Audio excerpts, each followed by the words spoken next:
Roger, go for deploy. Any coach or any person listening to this would laugh at me, tell me how much of an idiot I am if I said, hey, look, I want to write you one program the rest of your life. Everyone thinks that's stupid, right? But then why do people think it's a good idea or it's actually necessary for nutrition to be this is what you do? Like, why can't you go 3 months on paleo and then a month in vegan? And then why can't you, like, why is it like we have to do one thing the rest of our life? It's absolutely asinine. Hey. Welcome back, listeners. Today, we've got a great show for you with Dr. Andy Galpin. Dr. Andy Galpin is blowing up all around the place with the way that he communicates basically exercise science, I suppose. So Andy's one of the part-time hosts of Barbell Shrugged. He's just recently been on Joe Rogan Experience among a bunch of other epic podcasts. And we're here to talk to him today about nutrition, diet and training, basically. Nutrition and diet are pretty much the same thing, so I kind of fucked that up. But anyway, so Andy is a professor and muscle scientist in California and has a PhD in human bioenergetics and muscle physiology, I believe. So he's also a national champion weightlifter, I believe. I think he mentioned in the show in his junior days. So anyway, this is a great show with Andy. We had an awesome time with him. Andy, again, I think this is like every second or third week, said that this is the funnest podcast he's ever been on. He does a lot of podcasts, so I think we had a pretty good time.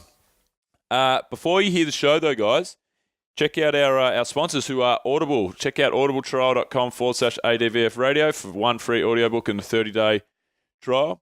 Also, head to quashcreative.com. Use the code radio when speaking with the guys, and that'll get you a free SEO report or a report on your current or existing brand. And check out adventurefittravel.com. Use the code word radio, guys, and you'll get 10% off any and all of our trips. There may be some Iceland trips tickets left by the time this show comes out, although they're getting pretty tight on our second trip there. We also have New Zealand, we have Australia, we have Kokoda Track, we have Hawaii released, and we're very close with Bali and Greece. And then we've got a ton of trips that we're going to be rolling out for the new year. So head to adventurefittravel.com, join our mailing list, guys, so you're all over what we have coming up, because it's bloody exciting. So get around it. Anyway, here's the show.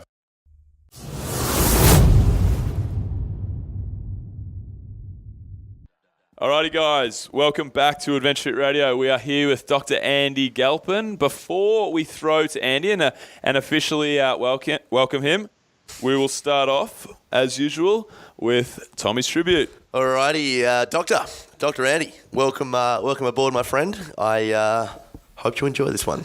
Here we go.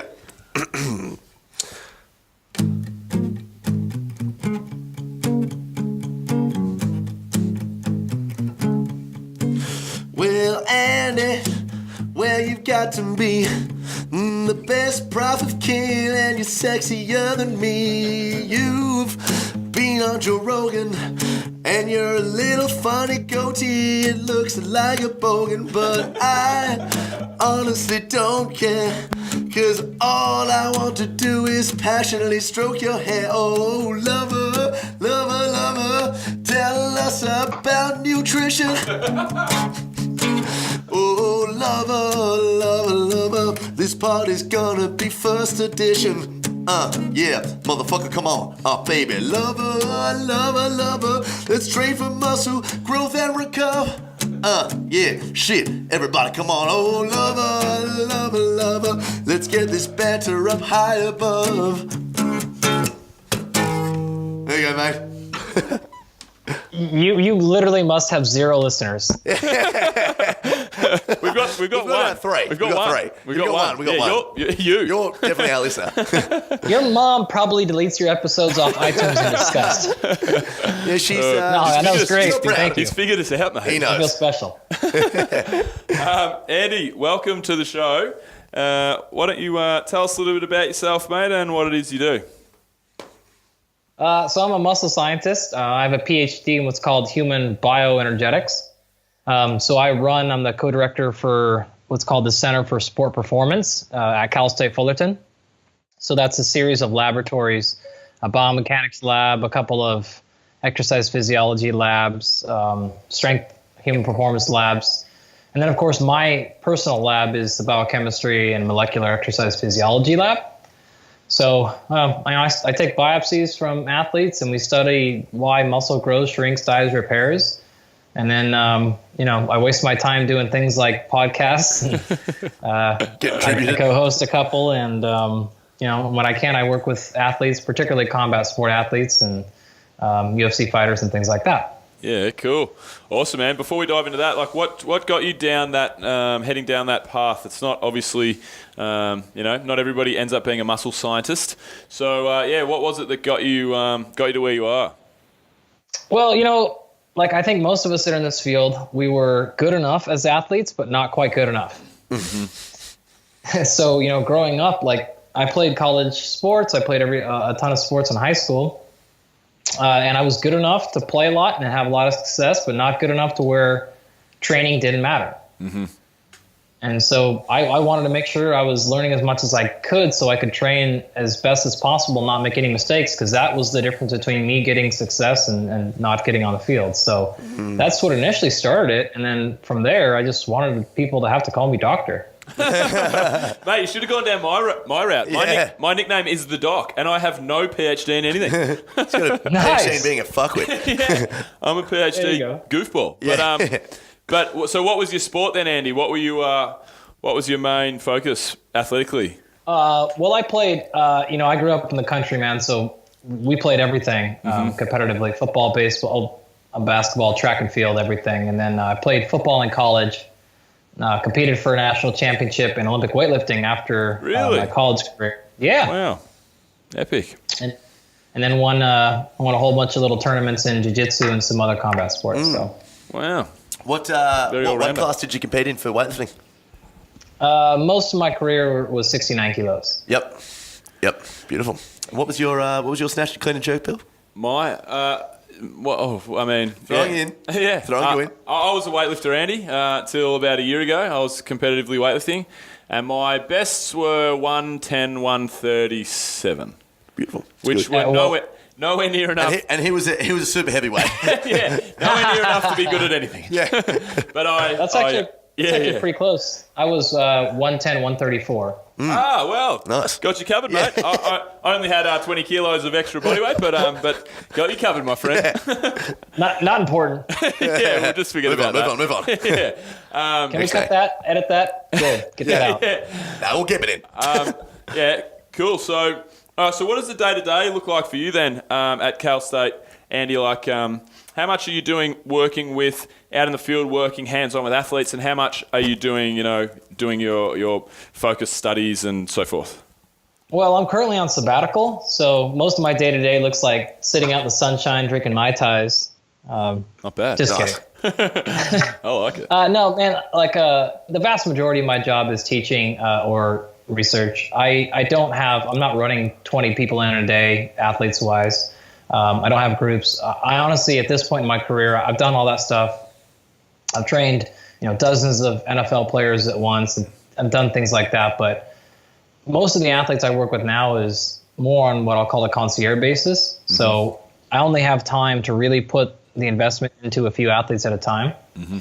So I will only probably work with maybe a couple of dozen at a time. And, when they're not in season, when they're out of fight camps, things like that, it'll be less. So 90+% of my time is science and teaching, and then on occasion, depending on the athlete, some of them require a tremendous amount of attention, and sometimes it's just a couple of phone calls or a few visits. So it's mostly science and mostly teaching. Cool. So who are you working with that in the combat sport arena that take up the 10% of your time? Who are your athletes? I've worked with a lot of UFC fighters. A lot of boxers. I had a boxer just compete last weekend, Ronnie Rios, but I haven't. He's a great example. I haven't talked to him in years now. Yep. So I used to do some things, but not a lot. The one that people know me for the most is the American wrestler Helen Maroulis. Mm-hmm. So she just won world championships again a couple of weeks ago in Paris, and she's particularly notable because she's won 3 straight world titles in 3 different weight classes. Nice. And in Rio last year, she was the first American to ever win gold in wrestling as a female. Wow. And she did it by beating a Japanese girl who had won 3 straight Olympic golds and like 13 or 14 straight world titles. Wow.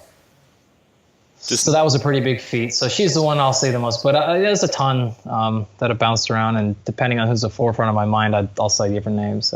So these athletes that come to you, like, what are the normal things that a combat sport athlete will come to you for? I'm thinking they'll come to you and, you know, say, look, I need to be more explosive. I need to work on my cardio. Like, what's your field of expertise, or are you just kind of dealing with what comes and seeing what you can do with it?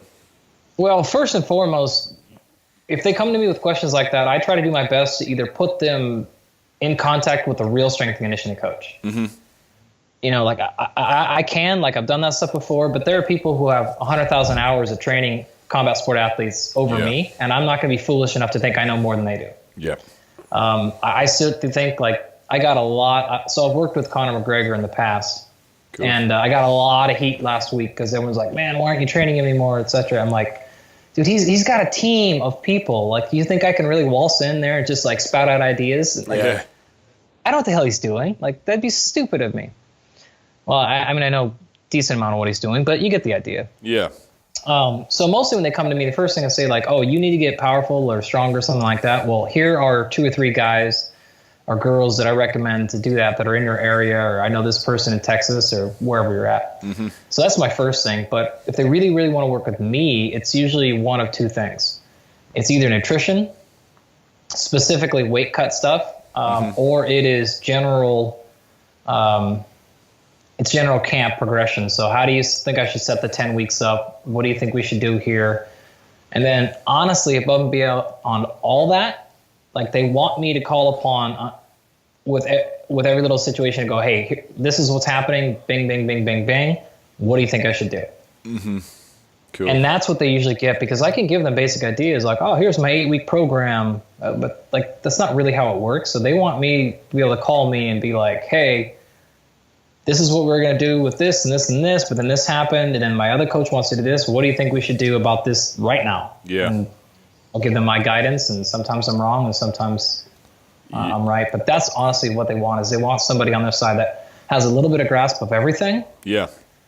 That can make those really tough decisions. Yeah, you like the little kind of go-to Mr. Fix-It on the side while the camp's going on. Yeah, that's a lot of it, and sometimes I'm like, I don't know what the hell to do, so I'll call other people and reach out, or I'll be like, man, honestly, I don't know. Here's my guess, but I don't know here. Yeah, cool. So with let's dive into the nutrition side of it a little bit. So obviously, everybody that's listening to this right now, you know, people love hearing about nutrition, but it's so convoluted, the information that you get.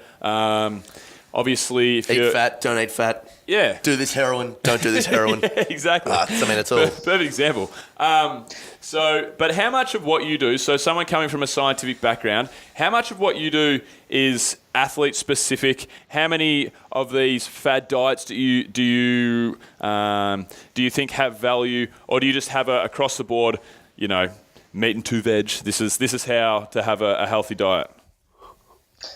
Yeah, man, I don't have any like hard and fast rules that I use. I think that's, look, I'll put it this way. It is important to separate what I'll call individual truth from giant or scalable implementation.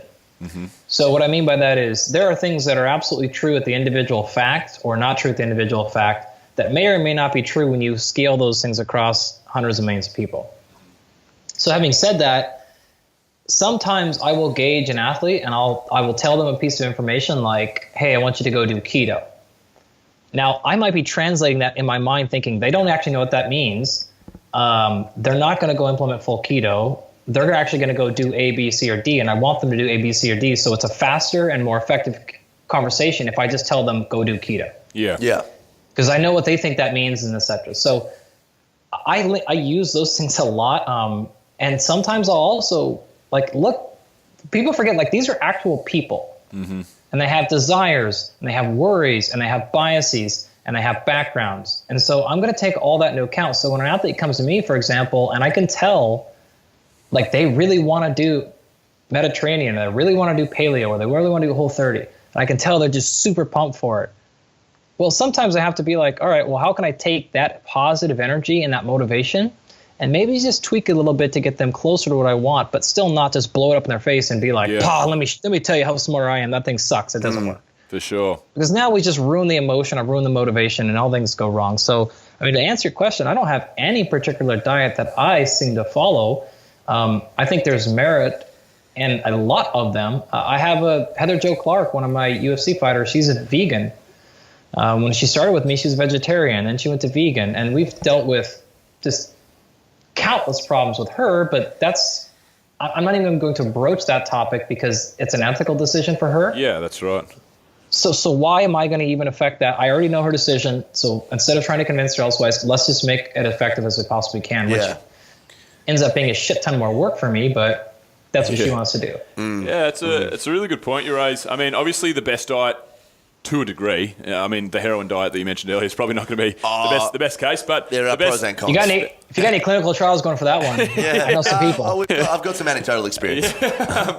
But the best diet's obviously the one that you're going to stick to. It's like when people talk about programming. Like the best programming is the one that you're going to get actually the results from. Yeah, you're going to actually stick to rather than chopping and changing all the time. And that's probably, I've never actually thought about it that way. Like if somebody wants to go paleo, if they want to try keto, I mean, rather than this is the best diet, do this, then kind of piggyback off their momentum because there's such a, when you're changing people's diets so radically, there's such a tendency for them to go just drop off the wagon and then, go back to eating whatever shit they were or the problem that started it. Look, I'll be honest. I stole a lot of that from a fantastic nutritionist named Reese Spano. Mm-hmm. Now, Marie is up here, and she used to be, or I think she still is, a nutritionist for the Atlanta Hawks, the NBA team, the basketball team. And she's been around. She's got fantastic stuff. And I heard her at a conference talk about, hey, look, when I have a client come to me, one of the things I do is I realize that if I want them, and she's not a huge keto fan at all. She's not a paleo. She's not any of these things. She's usually promoting what you kind of said earlier, right? So meat, vegetables, good carbohydrates, good fats, sort of the normal stuff. Yeah. But what she says is, look, if I have somebody who's really sold on one of these diets, and I try to immediately transition an NBA player to my optimal diet, and we have done, a 1 mile distance between their diet and what I want them to be on, that's going to fail epically. Yeah. So I take what they do, I see if I can make small improvements until I can eventually, over time, and by time it may be year or years, get them to where I think they should actually be. And I think that's just a far more effective, it's more compassionate, and it's more realistic approach. Yeah. Absolutely. I feel like that's how my diet evolved. Well, it habitualizes itself based on little changes here and there. Yeah. I mean, I ate relatively well and don't compete in anything anymore, but I ate a relatively healthy diet. But I started from a trade background on job sites every day, and it was pies. It was hot dogs, donuts, packet of chips, and maybe a salad roll for the healthy part, with chocolate. Yeah. Sure. Sure. And slowly but surely, I mean, for me, it was very, very gradual. I did CrossFit back in the day for a little while. Then I was a weightlifter for a bunch of years. And now I just do whatever, train whatever. But for me, it was very, very incremental until one day I was like, I ate pretty well. I genuinely just, you don't even recognize this because the habit becomes subconscious. Yeah, that's right. I defer to like a relatively all right diet. So I ask you then, Andy, what's your training level like these days and how do you eat then? What's your diet like, just out of interest. Well, first of all, I don't subscribe to the heroin diet. Yeah. It's not tested. I wouldn't recommend it. We've got some gateway diets that'll start you off down. Some cocaine diets. It's just so difficult to get up here in the States. It's tough. It's tough. Well, not from what I've heard, mate. So let's go with my food first. Mm-hmm. So a couple of things. I'll tell you what I'm eating right now. Yep. But keep in mind, I'm a firm believer of diet being one of the many, many, many things that you need to constantly change. So I think it's funny when you talked about prescription earlier, right? Any coach or any person listening to this would laugh at me or tell me how much of an idiot I am if I said, hey, look, I want to write you one program the rest of your life. Yeah. Everyone thinks that's stupid, right? But then why do people think it's a good idea or it's actually necessary for nutrition to be this is what you do? Totally. Like, why can't you go 3 months on paleo and then a month in vegan? And then why can't you, Why is it like we have to do one thing the rest of our life? It's absolutely asinine. Yeah, right. Interesting. So, of course, this is what Brian McKenzie and I lay out in the book so much, but one of the things that's missing and the biggest problem in physiology right now that we see is the fact that people are not willing to actually vary their stimulus. Mm-hmm. So people do it with their training at the micro level. So you're like, oh, I did this totally different CrossFit workout today. Well, it's still a CrossFit workout. It's not even close to other ways that you can move your body. So you haven't even really made that big of a change. But then you won't make any change with your diet other than like, well, I changed my macros by 10%. Well, how about going from eating 6 times a day to eating once a day? Mm-hmm. Like, that's a real change. So we employ a lot of these things for a variety of reasons, but we want to make sure that we are constantly pushing adaptation and that we're constantly making sure that our bodies are able to be what my friend Mike T. Nelson refers to as metabolically flexible. Mm-hmm. So if you bias yourself all the way to one end of the spectrum and say you're optimizing your fat burning, which is this term that people think they want to do, spoiler alert, it's not what you think it is. Mm-hmm. Not even close. It doesn't make you skinny, if that's what you're wondering. But if you optimize your fat burning ability, then you probably almost assuredly compromise your ability to go the other end of the spectrum, which is to produce energy quickly. Now, having said that, probably more people, at least here, and I'll just assume so down there too, but more people are more biased toward the carbohydrate than the fat. So kind of like we said earlier, it's not the worst message ever because more people probably are very carbohydrate dependent than fat dependent. Yeah. If you follow me there. So back to the actual question. So what are we doing right now? I typically find that I work best on about five or so meals per day, about equally sized, with a pretty mixed macronutrient composition at each feeding. Mm-hmm. I don't like it when I just have like a bolus of fat or a bolus of carbohydrate. Of course, most of us handle a big chunk of protein alone fairly well, but it sits better when I co-digest macronutrients. Yeah. My wife is actually quite different. She tends to work better on like 3 solid large meals and then maybe some little tiny snacks in between. But I just seem the best. And honestly, like she literally eats more food total than I eat. Yeah. Even though I outweigh her by 20 kilos. Yep. She's way more physically active throughout the day than I am. Yeah. So she burns a lot more. But she'll eat a breakfast and I'll be like, you can look at, like my dinner is still not finished tonight and I'll eat like 90% of it. And she's like crushes the whole thing, is like waiting for more. And I'm like leaving little things and like an hour and a half later, I'll finish that. So, all right, cool. So I'll ask you, Andy, very interested on your thoughts on this. So we had a guest on the show last week when we were talking to Mac. We were talking about intermittent fasting. You were talking about you were fasting right now. I'm actually fasting right now. You're talking about fasting right heroin. now. So something that I haven't. Heroin fast. I thought he was just going to blow over that, but he liked it, which is good. Liked it. But, no.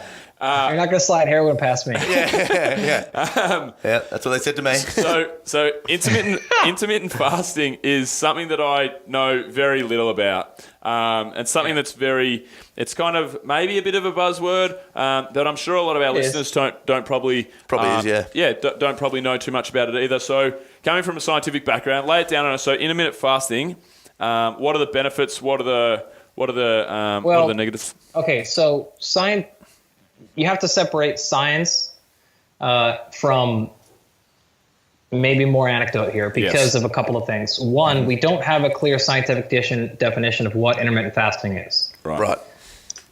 And the way people integrate it is sort of like the middle of the time during paleo. So when paleo first came out, it was a strict definition, and then it got morphed over time, and no one was even talking about the same thing anymore. This is sort of where intermittent fasting is at. In addition, you have the physiological adaptations or benefits from it, but then you also have the behavioral and psychological, or what we talk about in the book, the awareness and the consciousness experience of it. So for example, and I'll keep this quick, but like one of the reasons why we will do some intermittent fasting is just to reset what we think we feel like to be hungry. Right. It's also another way for us to set up a mental challenge that allows us to have a mental skill challenge for the day. So like, God, I want to eat. It's what we call accepting or inducing suffering. And for 1,000 reasons, we feel like that's extremely important, again, especially in the developed countries where food abundance is just nonstop and we go decades without ever being truly hungry. We forget what it's actually like to be hungry. So what happens then is when we go to work, we're having a shitty day because our quote unquote blood sugar is low because we haven't eaten in 4 hours. Like, horseshit. You got the, in theory, you could go months, if not years at a time without food. Yeah. So we need to be able to have the infrastructure to be not so, like my friend Kelly Starrett says, like, don't be so precious. Yeah. Like, don't be so damn sensitive that you're all whiny and, your blood sugar's low because you haven't eaten in 5 hours. Like, you'd have been dead in the woods. Right? Totally. Laird Hamilton says all the time, he's like, man, if we're out surfing and we're surfing big waves and we're 6 hours in and you're complaining because you need a protein bar, like, get the fuck out of here. Yeah. Like, throwing you out to sharks. Drop in on that guy. Yeah, definitely. Right. So, anyways, to answer your real question now, fine. So all those things aside, those are the parts that actually interest me more. Yep. But the physiology is really difficult because, for example, you said, Tom, you said you're fasting right now. How far in are you? Well, I didn't. 8 p.m. last night was when I ate last. So it's 1:30 p.m. right now. So sorry, man. Andy's fuck. like, so well, that's like 30 minutes ago. Yeah, shit. Well, that's in the future. So I'm about 17 and a half hours in. 8 hours in? Well, so I've had, I can't even think of it, 8 till 8, 12 hours. Yeah, I'm about 16, 17 hours in to this. Oh, 16, 17 hours. Yeah. Now, are you consuming caffeine or any calories or anything besides water? No, I'm not even having water. I haven't had a thing. I had a sip of water before, but yeah, I've just got rid of it. Yep. Yeah. No, water's fine. So that's one style of fast. That's a very common, some people call the 12 or up to 16-hour fast. Yep. Some people will extend those out to like a 4 or 5 day fast, maybe up to a 10-day fast. Shit. Some people will do that, but then also consume caffeine, stimulants, tea, coffee, maybe even butter, fat, and stuff. Yep. And it would be silly to think these are all doing the same thing. So it's very hard. We'd honestly have to go one by one through all of them to talk about exactly what's going on. Some people will do like a 12-12 fast, so they fast 12 hours a day. Yep. Every day. Some people will do like a once a week where they just do a 24-hour fast, eat normal the rest of the time. And then a lot of folks, which is probably the most scientifically documented and the most popular right now, is the 16-8. Yep. Where people will eat only during an 8-hour window and fast the remaining 16 hours a day. What this typically looks like is you skip breakfast and just eat lunch and dinner, 2 meals a day kind of thing. Maybe 3 meals, but you only eat it within an 8-hour window, say from noon till 8 p.m. Then you fast the 16 hours a day. So I think that's the least exciting. That's easy.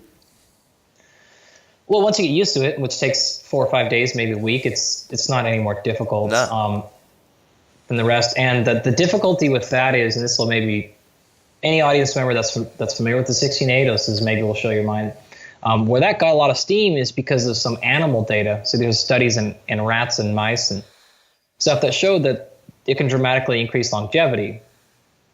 At the same time, some studies were coming out showing just long-term caloric restriction does the same thing.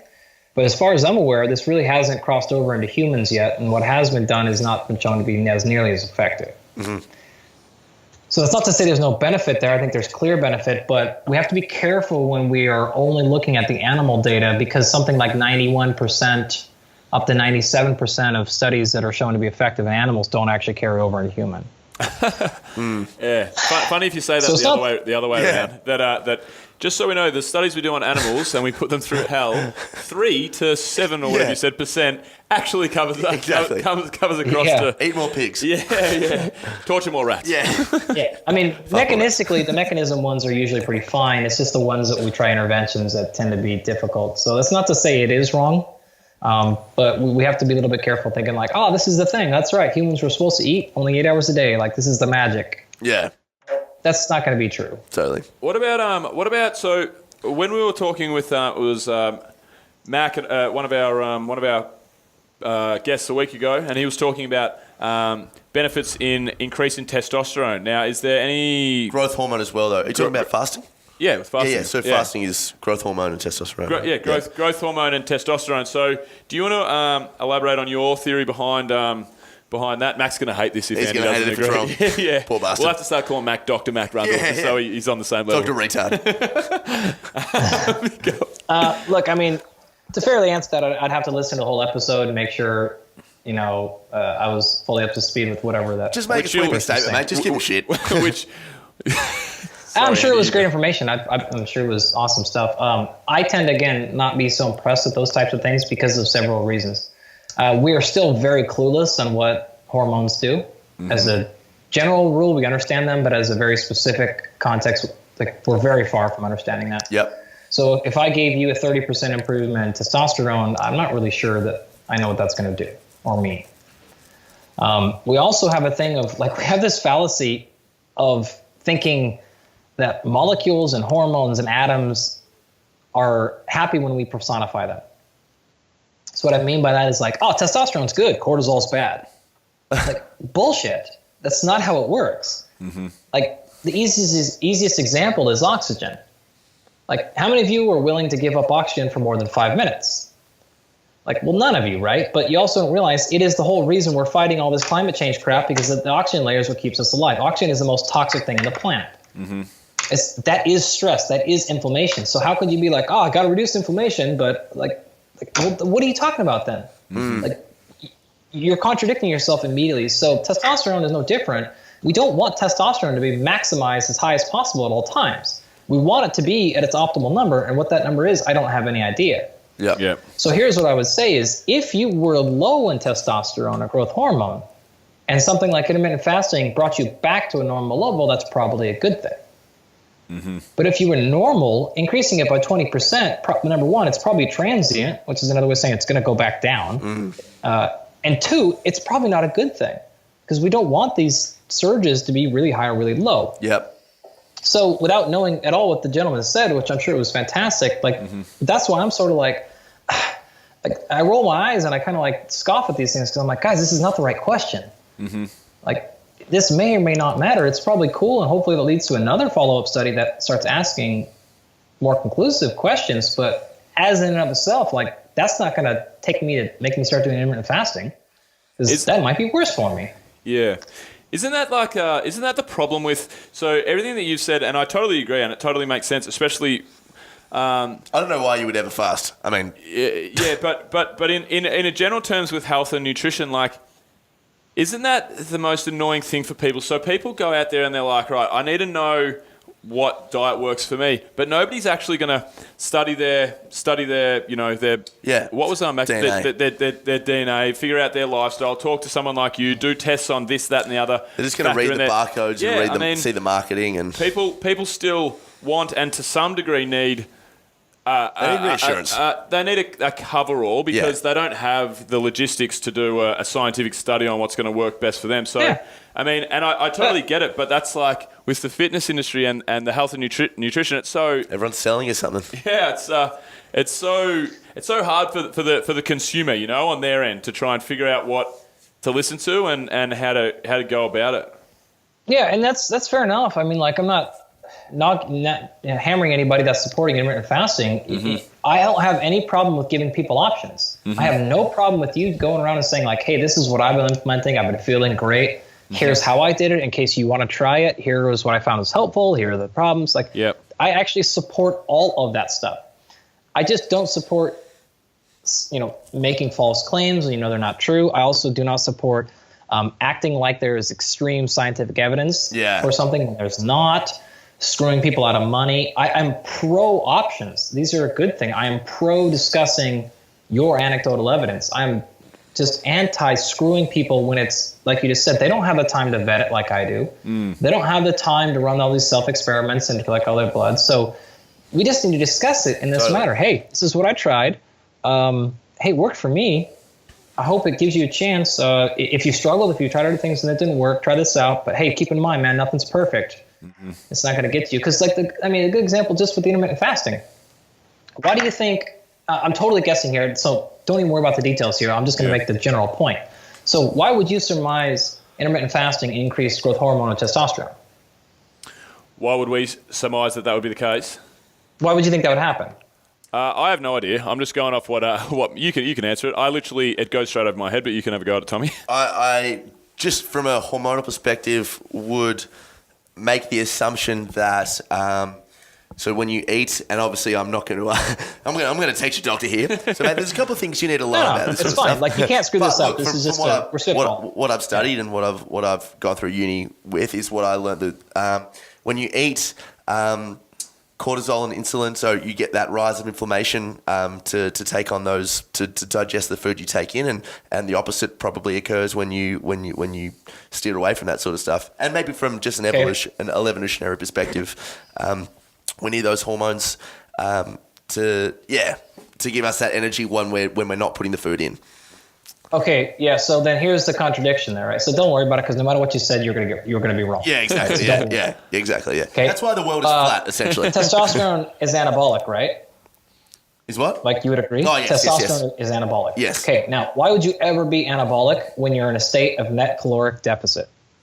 Yeah, so that's what I said to Bill, and Bill just doesn't get it.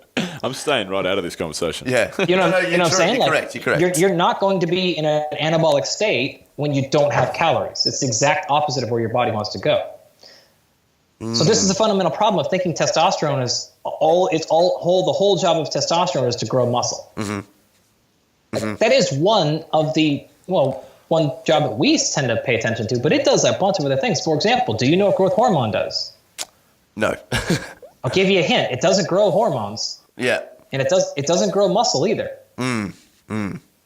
So it's not an anabolic steroid. It's not an anabolic hormone for that matter. So growth hormone specifically is a metabolic hormone which is released during times of low energy. It increases a thing called lipase that kicks on a process called lipolysis, which is what breaks fat down and puts it in the bloodstream. Now it makes the fat available for potential energy. So this is why growth hormone surges that kicks a bunch of fat, quote unquote, in the blood. Now that one makes sense when you're fasting to go up. Testosterone in there. So the problem is, like, again, we're just shooting in the dark with most of these hormones. We don't really understand. We understand them a bit when we isolate them out, but when we put them in this big milieu, like, we don't understand the whole complication, the whole process, and we don't even know what that process means at the end of it. And so to answer the full question here, when you do something like, I'm going to go from a normal feeding diet of eating 3 times a day or 5 times a day to fasting. Yep. Well, you better believe you're going to cause some significant changes in hormones because you have significantly altered the normal intake of energy. But what do you think is going to happen to that growth hormone and testosterone surge after 8 weeks or 10 weeks or 6 months or 2 years? Flatten out.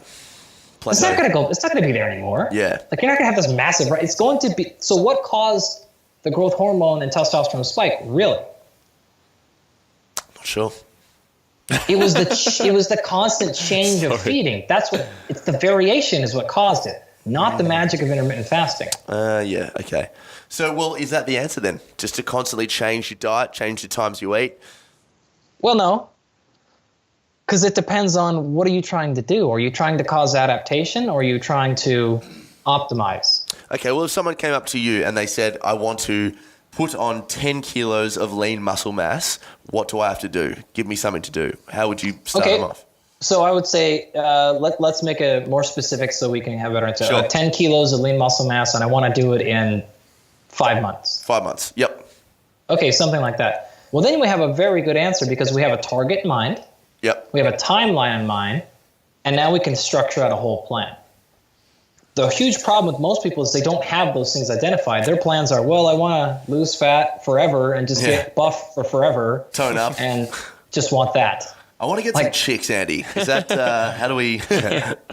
Yeah, so, I mean, we'll answer your question. If that's the particular case, I might do either of the approaches. I'm probably not going to jump to any sort of fasting. I don't necessarily need it. I mean, the classic dogma is to say, okay, if we've got 5 months, let's spend, 2 or 3 of those months adding muscle mass.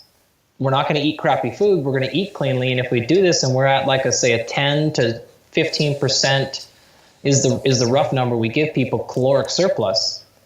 We don't need a 600% caloric surplus. We don't need to quadruple our calorie intake. We just need a 15 or so percent caloric surplus.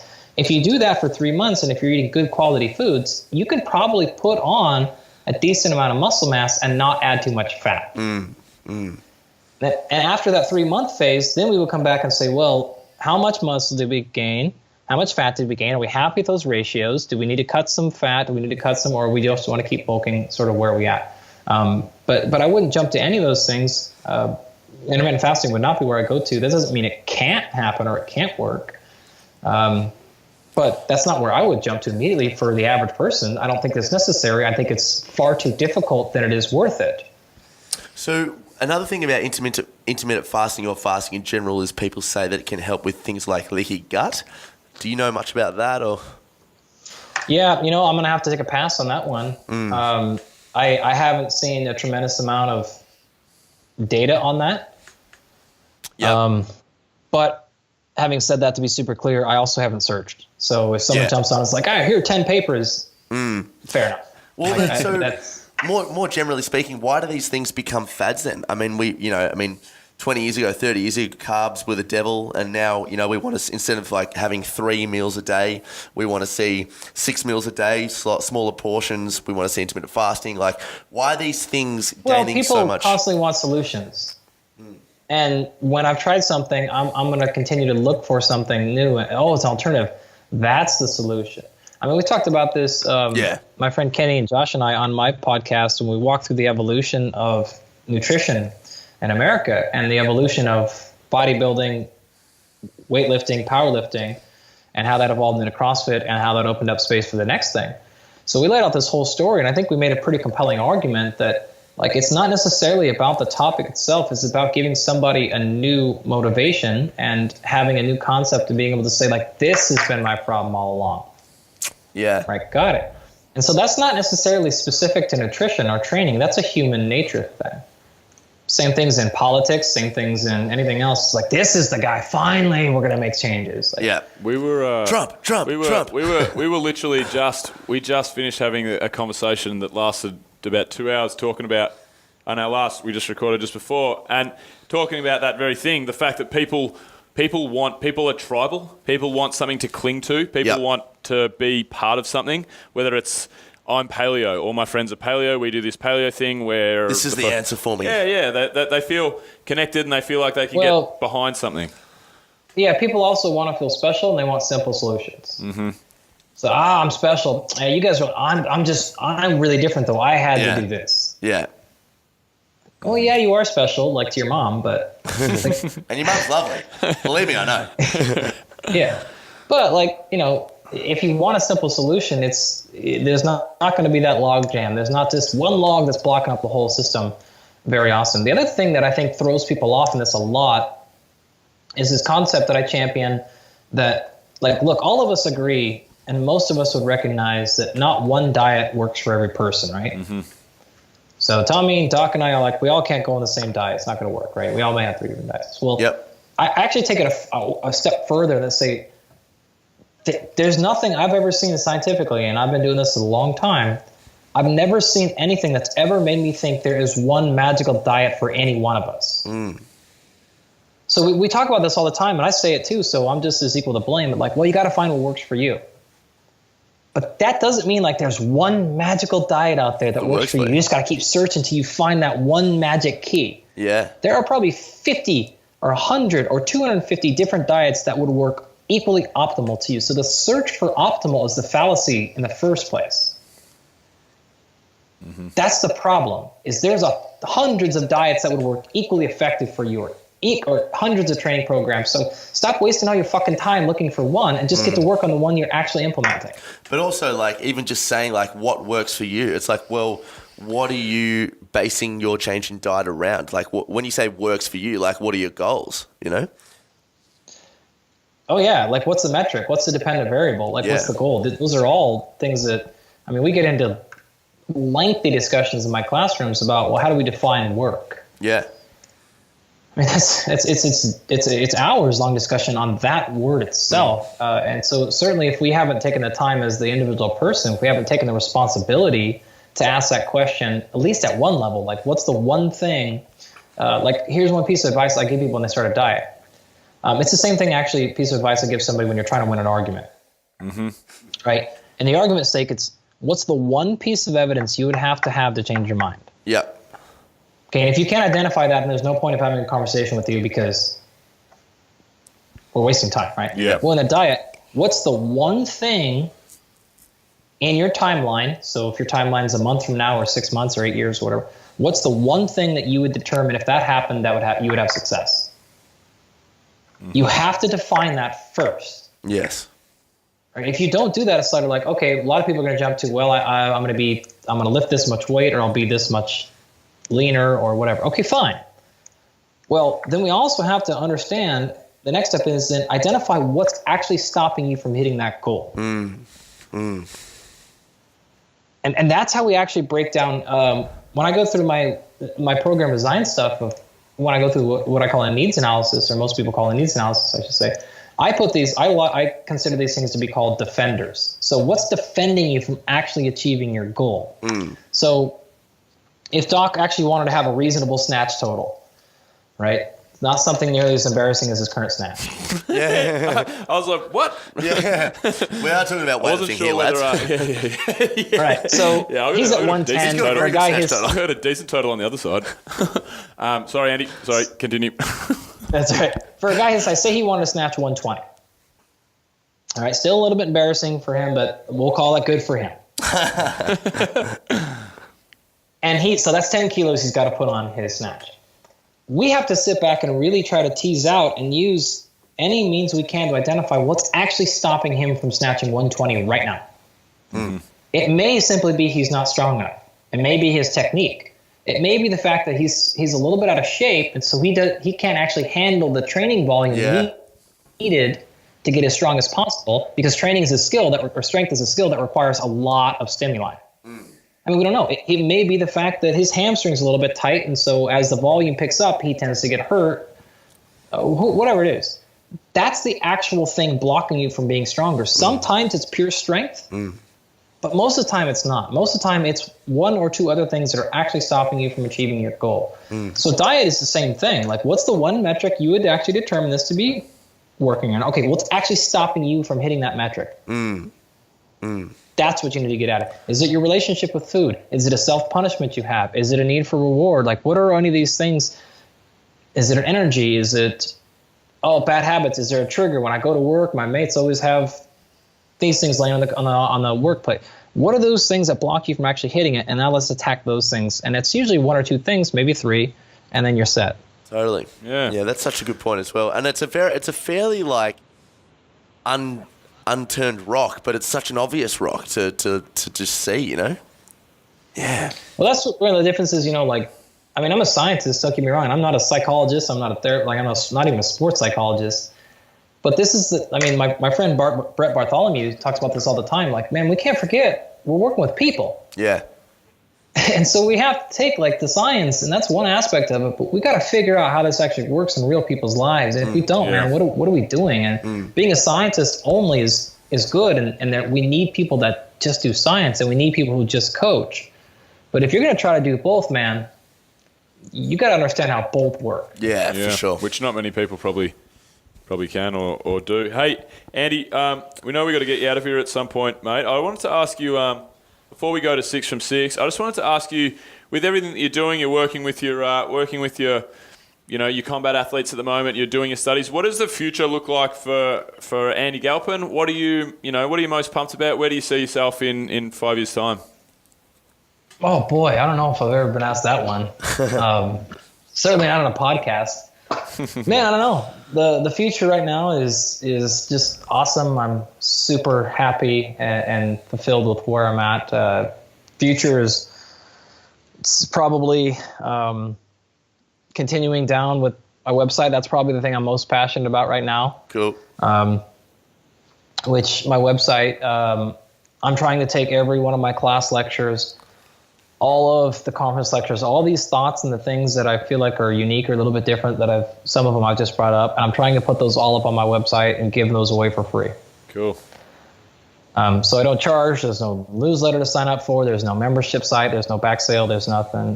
There's a Patreon account attached to it, but that's it. That's probably the thing that hopefully in 5 years from now, that thing is well developed. I've probably got 20 or 25 hours of material up now, but I want that thing to be, I basically want to be able to put somebody through their entire undergraduate degree in exercise science just on my website. Cool. Epic. That's Awesome. great, man. That's really cool. Yeah. All right, cool. Well, Andy, Do you mind? We'll hit you with 6 from 6. 3 questions from me, 3 questions from Tommy, just to get you out of here. Bring it, guys. All right. My first question, my friend, is what's your favourite travel destination on the planet? Somewhere that you've been that you'd recommend to anybody? Well, I'll have to stay with. I was actually pondering this one. I was going to do some of my favorite ones in Europe, but I'm going to stick actually closer to home and say Mount St. Helens in Washington State. Wow. Why so? Just beautiful nature and scenery? Yeah, well, I'm partly cheating because I kind of grew up there. Yep. That's cool. But I haven't lived there, and I've actually lived more of my life away from there than I grew up there. But it erupted in 1980, and so the dome is the top is all half gone. And what's cool is the elk and the deer and the mountain goats and such and the bald eagles have figured out what parts are still covered with ash and which parts are protected and which parts aren't. And so if you know your way around the mountain, like my father does, you could basically wheel up there and be like, all right, what do you want to go see? A couple thousand elk? Oh, yeah, let me take you over here. Oh, you want to see the mountain goats? Let me take you over here. Like, oh, there's 40 bald eagles on this side. We'll go over here to this thing. So it's pretty badass. That's great. 40 bald eagles is so American. Yeah, exactly. Yeah, want to go see 40 bald eagles? Yeah. Play some football. You wouldn't see 40 in one place, but you get the idea. That was a bit hyperbole. So why are they hairless? I'm joking. That was a joke. My second question, Andy, is your dream travel destination, somewhere that you haven't been that's number one on your bucket list. I'm not much of a tropical guy. I'm more of a cold mountain weather kind of guy. So I would probably say right now Iceland is high on the list. Hey, we've got about 7 spots remaining on our Iceland trip in December. Come with us. Let's do it. Oh, really? Yeah. Huh. Yeah. Just pass me your credit card details after the show. Yeah. And let everyone know on the show as well. We need some money. Well, guys, don't let me down. Yeah. Iceland, that'll be sick. We're heading there as Adventure Fit in November and December. We got 2 trips running back to back. Me and Tommy are both going to be on there, and what makes you want to head there, Andy? What's the reason behind? Well, a couple of things. I generally don't like people. Yep. So, I prefer to. That's good. You'll love it. We've got tons of people. Especially foreigners in Australia too. Yeah. Good looking bearded dudes. Well, bearded men nonetheless. Yeah. No, man. So I prefer to be out and stuff when I travel. So I don't like seeing cities and stuff like that. I don't like doing tropicals. So some there that's again less a path less traveled. Something that I'll experience that maybe other folks don't have. That's quite different than anything I've seen. And I've been to most of Europe. I've been to basically all of America and such. So, I'd love to go to Northern Canada too, Yukon. I'd love to go to some places in South America. But yeah, cold mountains. Beautiful, that's where I tend to lean. Sick. Sounds good. And my third question and final question is, any books that you like to recommend to people? It can be any style of book, just something that you've really enjoyed. Well, I'll defer from recommending my own book. There's time to plug that at the end, mate. Just books that you've read from somebody else. Just relax, Mr. Heroin Guide over there. The book I would recommend is actually called The Collective Writings of Chris Moore. Mm-hmm. So Barbell Buddha, I think is the name, something like that. And that's a book that my very, very, very close friend Chris Moore wrote. If any of you Barbell Shrugged fans, like Chris was the cornerstone of Barbell Shrugged for many, many years. And unfortunately, he passed away about a year and a half. But he wrote 3 incredible books, one called Get Change, one called Way Past Strong, and then the other one called Progress. And they put them all together in a really, really fantastic hardback. And his wife, Janie, still operates them and sells them. So one, all the money goes directly to Janie, which is nice because, Chris left behind 2 little kids and Janie without a job and things like that. But more importantly, if you don't know Chris is a powerlifter. He was a 1,000-pound squatter, 700-pound dead, 700 bench. He was a Division I football player. He was the most organic, the most creative programmer I've ever been around in terms of designing training programs. But he also had the thing that I probably envy the most in this world, which is an amazing combination. Sort of a Renaissance man, but in our field. He had such a good grasp of so many different things, philosophy and psychology, and readings and logic and reasoning and just a ton of things that these books are just these amazing short stories that are sometimes about training and sometimes about life and sometimes about a combination and sometimes about funny stories, because he's a really, really funny guy too. So I just find it to be such an amazing read. I go back to it all the time. You can read little sections. It's not like a novel you have to read through. It's not a training prescription book either. But if you like strength training, but you're also like, sometimes I like to read something besides, training books. But you still don't want to like jump the gun and be completely out of the field. That book is just phenomenal and it's beautiful and it's a great book. So sick, man. That's a great recommendation. Thanks. Beautiful. Hey, Andy, so what do you like to do when you have some downtime? Man, it's funny. I get asked that one a lot, but it's tough for me to answer because I don't really have downtime. And what I mean by that is like, I feel like right now is downtime. Yeah. And you're loving it. Like you are loving it. Yeah. I mean, this is the most fun podcast I've literally ever done in my life. This is the most fun hour I've ever had. It's so good. Must be all the heroin jokes. It's definitely the heroin. So it's hard, man. Like, this is downtime. This is work. It's the same thing, man. But I feel like my whole day is like this for the most part. Talking about heroin, obviously. I like kickboxing. Technically, that's exercise and part of my life. I like MMA. I like getting into cold water. I like golfing. I love watching college football and specifically the NFL. I love drinking beer with my buddies, like drinking whiskey. So sounds like not a bad bloke. This sounds like a regular Andy Galpin. dude. Yeah, he sounds like we love him on Iceland. We'll get him. We're definitely going to get him. Are we recording? I'm going to get 100 emails with. It's just so you know. Yeah. You joined our mailing list 7 minutes ago, mate. Whether you like it or not. Hey, cool. So make sure Andy, those emails don't make their way to my wife, because then they'll actually get tickets booked. So just get on to his wife. Get on to his wife. Yeah, Andy's wife at DrAndyAlpin.com. Hashtag Andy's wife. Hey, Andy. So what about a role model or someone that inspires you? I really I looked at this question too. I can't really say I had a role model, particularly growing up, outside of.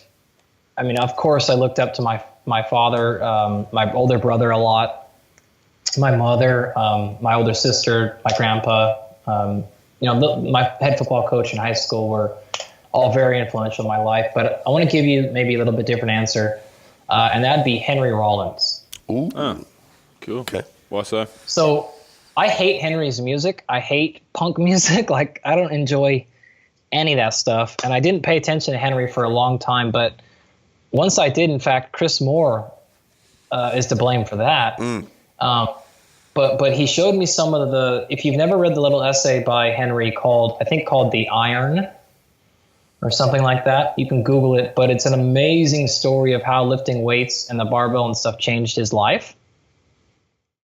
And I just find him to be one of the most fascinating thinkers and articulators of his emotions and his expressions, and being so self-aware of anybody on the planet. And he's amazing. I had the opportunity to see him speak live, and I swear he did like 2 straight hours, and my jaw was on the floor the whole time. He didn't blink. He didn't stop. He never broke rhythm. His technical speaking skills, which is another thing I really enjoy, his presentation skills, just top notch, and he's just very, very sharp. So I love him because he always hits me with something. I'm like, I didn't see it that way. Yeah.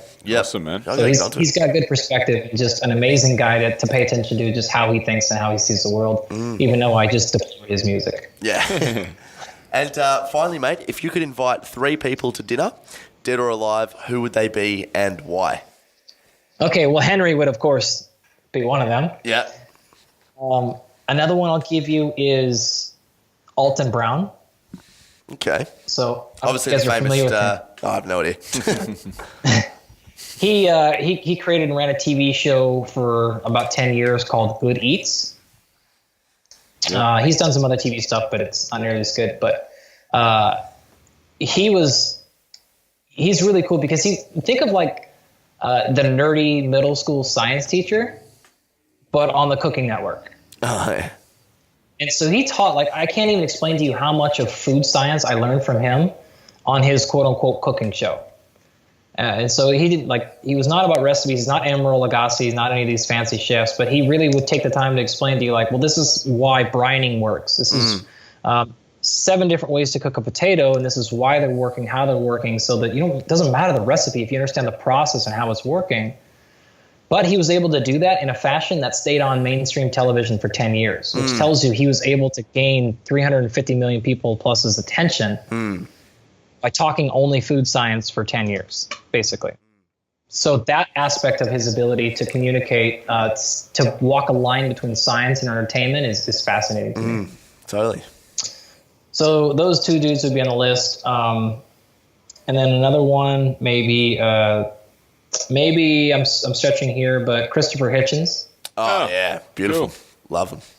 It's political religious stuff aside, just again, nobody could go into a gear like he can. No. His oratory skills are just unmatched. So I gotta imagine having a scotch with him would be just amazing. You could never win a debate against Christopher Hitchens.